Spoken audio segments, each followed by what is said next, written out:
Hello and welcome back to JEE Nerds. तो आज मैं तुम्हारे लिए लेकर आ गया हूँ ultimate strategy for 100 on 100 in physics. Physics मुझे एक ऐसा सब्जेक्ट लगता है जो पीसीएम तीनों में से अगर तुम्हें किसी पे मैक्सिमम कैपिटलाइज करना चाहिए, कोशिश करनी चाहिए कि हाँ इससे तुम्हें पूरे नंबर निकाल सकूँ, तो वो फिजिक्स है तुम्हारा। फिजिक्स जेई मेंस में बहुत ईजियर साइड पे आ रहा है पिछले कुछ सालों से। तो इसको कैसे टैकल करना है, इसमें कौन से सबसे हाई वेटेज चैप्टर्स हैं, 2024 के पेपर का एनालिसिस, उसके बाद क्या कुछ इंपॉर्टेंट पॉइंट्स हैं जो तुम्हें ध्यान रखने चाहिए, और अंत में क्या सबसे बेहतरीन रिसोर्सेज हैं जहां से तुम फिजिक्स को अपने कवर कर सकते हो, उस सब के बारे में इस वीडियो में अपन बात करने वाले हैं।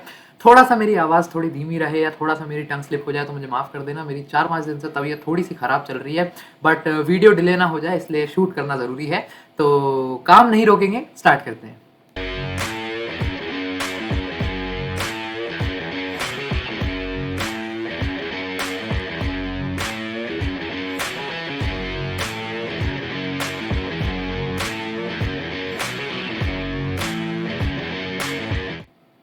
सबसे पहला पेपर लेवल की बात कर लेते हैं। एज ऑफ 2024 बहुत अच्छा चांस है कि 2024 में जैसा पेपर आया था वैसा ही पेपर 2025 में भी आएगा। मतलब ट्रेंड फॉलो होता है पिछले कुछ सालों का, तो वो सेफ टू अज्यूम है। 80% जो पेपर है तुम्हारा वो इजी से मॉडरेट साइड पे रह रहा है। 80% पेपर इजी से मॉडरेट साइड पे, इसका मतलब समझ लो 25 में से 20 सवाल तुम्हारे फिजिक्स के आसान आ रहे हैं, फॉर्मूला ओरिएंटेड सवाल आ रहे हैं। अगर तुम्हें फॉर्मूला याद है तो तुम सवाल बना के ले जा सकते हो बहुत ईजिली और बहुत कम टाइम के अंदर। सिर्फ 20% सवाल यानी 5 सवाल या 6 सवाल तुम्हारे मुश्किल है थोड़े से, या तुम्हें कैलकुलेशन ज़्यादा करा रहे हैं, थोड़ा पेन चलाना पड़ेगा, थोड़ी मेहनत ज़्यादा करनी पड़ेगी, थोड़ा सा दिमाग लगाना पड़ेगा।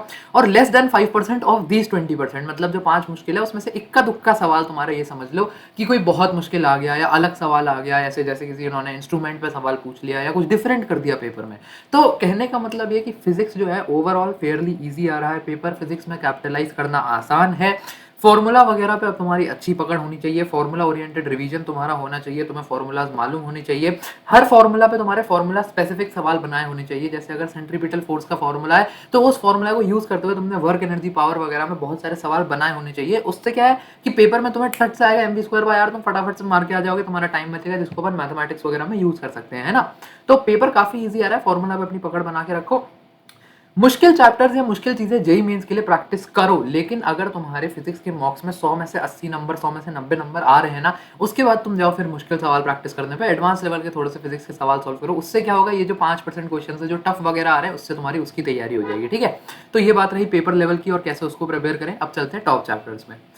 सबसे पहले देखो टीयर वन में मैंने वो टॉप चैप्टर्स डाले हैं जो उसमें इनपुट सबसे कम है और आउटपुट सबसे ज्यादा है। मतलब मॉडर्न फिजिक्स जैसा चैप्टर है। मैं तुम्हें अभी, मतलब अभी क्या है, जून चल रहा है, जुलाई चल रहा है, जुलाई 2024 में बैठे बैठे मैं तुम्हें बता सकता हूँ कि जनवरी 2025 के पेपर में तुम्हारे मॉडर्न फिजिक्स से 3 या इससे ज्यादा सवाल आ रहे हैं आराम से हर शिफ्ट में। इतना high weightage modern physics chapter है और बहुत आसान है, मतलब बहुत ही ज्यादा आसान है। सीधे सीधे इसके फॉर्मूला होते हैं, सीधे सीधे तुम्हारे सवाल बन रहे होते हैं। और जेई मेंस तो इसमें भाई साहब मुश्किल सवाल पूछता भी नहीं है, मतलब कैलकुलेशन वगैरह काफी इसमें खतरनाक हो जाती है कई बार। जेई मेंस तो वो भी नहीं पूछता, इसमें कंसेप्ट से सवाल पूछ लेता है।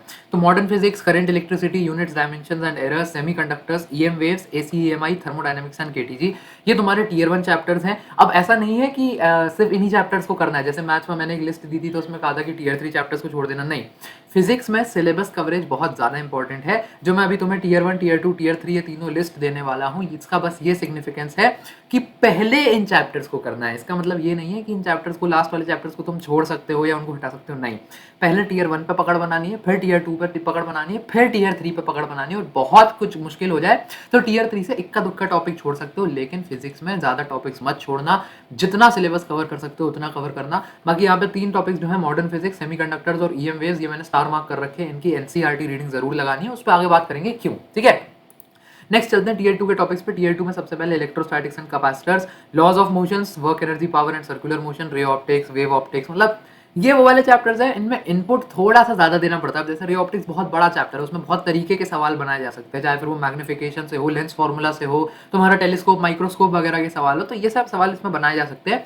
लेकिन वही है कि इससे फिर नंबर भी ज्यादा आ रहे हैं, इसका तुम्हें आउटपुट भी मिल रहा है। तो मतलब ये है कि high input high output chapter समझ लो। एसएचएम हो गया, ग्रेविटेशन हो गया। ग्रेविटेशन से एक सवाल जरूर आता है हर साल, 1 से 2 सवाल जरूर आ रहे हैं। Moving charges and magnetic effects of moving charges and magnetic effects of current और सॉलिड्स वगैरह, ये जो चैप्टर्स हैं तुम्हारे, ये टीयर 2 में आते हैं। इनको भी अपने को ढंग से करके चलना है। इनमें थोड़ा हाई इनपुट लगेगा बट इनका आउटपुट भी हाई है, तो इनको छोड़ना नहीं है। बार बार मैं एक बात दोहरा रहा हूँ कि फिजिक्स में जितना सिलेबस कवर कर सकते हो उतना ज्यादा सही है। जितना सिलेबस तुम्हारा सही कवर रहेगा फिजिक्स में, उतना ही कैपिटलाइज कर पाओगे, ठीक है। बात कर लेते हैं टीयर 3 चैप्टर्स की। टीयर 3 में देखो सबसे पहले thermal properties of matter, fluid, solids, waves, rotation. अब टीयर 3 में वो वाले चैप्टर्स हैं जिसमें मतलब बहुत ज्यादा, इनसे कई बार ऐसा है कि इक्का दुक्का सवाल, जैसे रोटेशन है इसका बहुत 2 सवाल इससे हर आ रहे हैं, हर पेपर में से 1 से 2 सवाल आ रहे हैं, लेकिन मुश्किल आ रहे हैं, लेकिन इसको करने में तुम्हें बहुत हाई इनपुट देना पड़ेगा।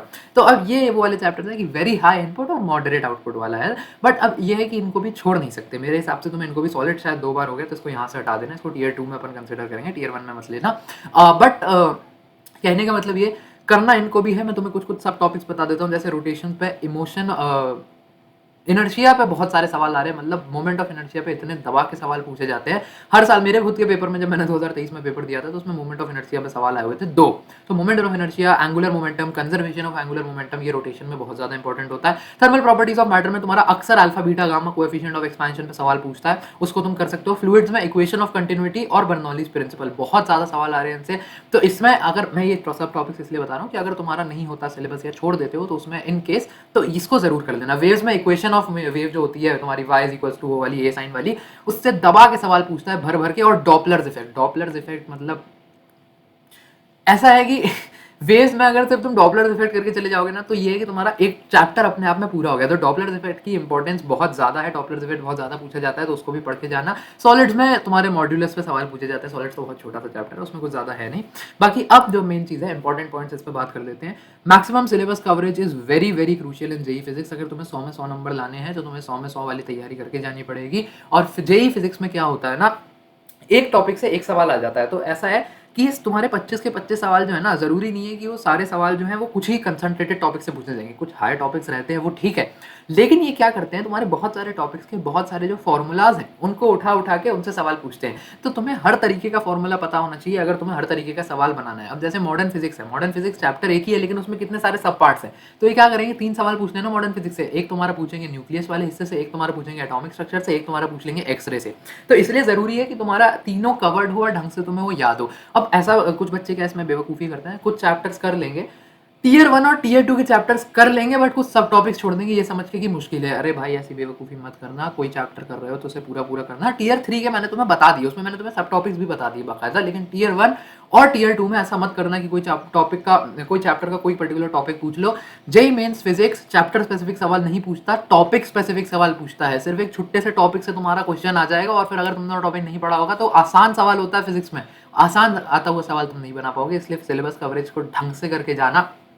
दूसरा, आजकल जेई फिजिक्स में अच्छा एक ट्रेंड चला है गूगली क्वेश्चन। ये क्या करते हैं, एनसीईआरटी से सीधे थ्योरी उठा के पटक देते हैं तुम्हारे, सीधे थ्योरेटिकल क्वेश्चन। ऐसे ना कुछ चैप्टर्स हैं जैसे ईएम वेव्स हो गया, मॉडर्न फिजिक्स हो गया, इनमें ना तुम्हारे डेटा दिया होता है कुछ। जैसे अब ईएम वेव्स है, ईएम वेव्स में तुम्हारा जो सारी तरीके की रेज होती है, उसका जो स्पेक्ट्रम होता है, उससे सीधा उठा के सवाल दे दिया था। अब वो टेबल जिसने नहीं पढ़ी वो कैसे बना पाएगा सवाल। इसलिए कुछ टॉपिक्स जो मैंने एनसीईआरटी जिनकी रीडिंग मस्त बताई थी, उनकी एनसीईआरटी जरूर पढ़ लेना। और जो टेबल्स दी होती हैं डेटा की, उनको अब देखो थोड़ा सा रटना है, पढ़े तो कोई वो नहीं है दिक्कत।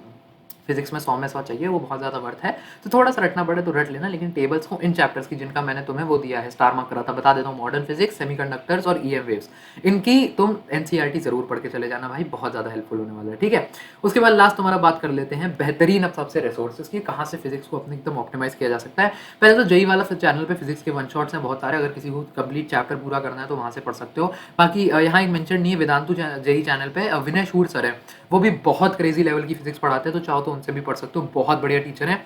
अलग सर के पुराने लेक्चर्स, वही जो मैं प्लेलिस्ट बार बार रिकमेंड करता रहता हूँ, उनकी जो उन्होंने 4-5 साल पहले बनाई थी, गॉड लेवल अंडरस्टैंडिंग है उनमें। अगर तुम्हें फिजिक्स का सिलेबस कवर करना है वहाँ से कर सकते हो, बट उसमें एक बैकड्रॉप ये है कि उन्होंने क्वेश्चन प्रैक्टिस जो है वो मेन्स और एडवांस लेवल की नहीं कराई है, और कुछ कुछ टॉपिक्स वहाँ पे शायद मिसिंग है, तो तुम्हें सिलेबस देख के वो लेक्चर्स देखने पड़ेंगे। बट मेरी गारंटी मानो, वहाँ से जो तुम्हें अंडरस्टैंडिंग बैठेगी ना सब्जेक्ट की, मजा आ जाएगा। मतलब मुझे फिजिक्स से प्यार करा दिया था उस आदमी ने। ठीक है, बाकी एजुनीति नाम का एक चैनल है, मोहित गोइंका सर चलाते हैं, इनकी रिवीजन प्लेलिस्ट है। तुम्हें कोई चैप्टर तुमने क्लास में पढ़ा वगैरह हुआ है, बट तुम्हें फटाफट से रिवाइज करना है, रिवीजन प्लेलिस्ट से पढ़ लो, इससे बेटर कोई तरीका नहीं है। बहुत बढ़िया रिवीजन प्लेलिस्ट है, अलग अलग वीडियोस है हर चैप्टर की, और उसमें ढंग से फॉर्मुला ओरिएंटेड रिवीजन है, जैसा कि आता भी है पेपर में। उसके बाद एजुनीति की ही मेन्स पीवाईक्यू सॉल्विंग सीरीज है, हर चैप्टर के पिछले 4-5 साल के सर ने पीवाईक्यू सॉल्व करा हुए हैं, दबा के जाओ, सॉल्व करना शुरू करो पीवाईक्यूज, तुम्हें बेहतरीन मजा आएगा और तुम्हारी पीवाईक्यू प्रैक्टिस भी हो जाएगी। उसके बाद फिजिक्स सिद्धांत करके एक चैनल है, ये थोड़ा अंडरडॉग चैनल है, इसमें जेई एडवांस की पीवाईक्यू सॉल्विंग होती है, चैप्टर वाइज उन्होंने जेई एडवांस के पिछले 12-13 साल के पीवाईक्यूज कराए हुए हैं, तो तुम्हारे मेंस लेवल तक की तैयारी हो जाए तो इस पे जाओ और जेई एडवांस की पीवाईक्यू सॉल्विंग करो। उसके बाद बुक्स की बात कर ले तो बुक्स में देखो एच.सी. वर्मा गॉड है, एच.सी. वर्मा बहुत अच्छी किताब है, वहाँ से तुम मल्टीपल करेक्ट, सिंगल करेक्ट, इस टाइप के सारे तुम प्रैक्टिस वगैरह कर सकते हो। उसके बाद अगर तुम्हारी एचसीवी हो जाती है तो जेईई एडवांस के लिए और तुम जाना चाहते हो तो आई वुड सजेस्ट कि इरोडोफ तुम सॉल्व कर सकते हो। बट इरोडोफ को ना सीधे लेके मत बैठ जाओ कि मैं इरोडोफ सॉल्व कर रहा हूँ और बैठ जाए, और तो सवाल नहीं हिलता। इरोडोफ का सवाल अच्छे अच्छे प्रोफेसर से भी नहीं हिलता और आईआईटी के प्रोफेसर से भी नहीं हिलता। उसके लिए क्या करना है, असिस्टेड सॉल्विंग करो। यूट्यूब पे एक आध दो चैनल जैसे फिजिक्स सिद्धांत है, तो इन्होंने इरोडोफ की सॉल्विंग कराई हुई है, तो यूट्यूब पे जाओ, देखो इरोडोफ के इन्होंने क्वेश्चंस कैसे कराए हुए हैं और इनके साथ बैठ के सॉल्व कर लो। तुमसे नहीं होगा, सॉल्यूशन भी देखोगे ना भाई, इरोडोफ के क्वेश्चन का सॉल्यूशन देख के भी आदमी इतना कुछ सीख सकता है जितना ऐसे इतने सारे मैथ के पीवाई क्यों नहीं सिखा सकते तुम्हें, ठीक है। तो ये कुछ रिसोर्सेज है तुम्हारे लिए। बाकी फिजिक्स में वही है यार, जब तक फिजिक्स से प्यार करना शुरू कर दोगे ना, जैसे ही वैसे ही तुम्हारा फिजिक्स में 100 में 100 का एकदम जो एम है वो ऐसे विजिबल होने लगेगा, उससे सारे क्लाउड हट जाएंगे। फिजिक्स से प्यार करना बहुत ज़रूरी है और मैक्सिमाइज करना है, फिजिक्स को कैपिटलाइज करने की सबसे ज़्यादा कोशिश करनी है। बाकी कुछ दिनों में शायद हम लोग भी ऐसे, मैं प्लान कर रहा हूँ एक जेईई 2025 वालों के लिए एक स्पेशल सी सीरीज, बट उसको अपन अभी सरप्राइज रखेंगे, उस पर करेंगे लेटर अनाउंसमेंट, ठीक है। तो तब तक के लिए पढ़ाई करते रहो तुम सभी और all the very best, bye bye.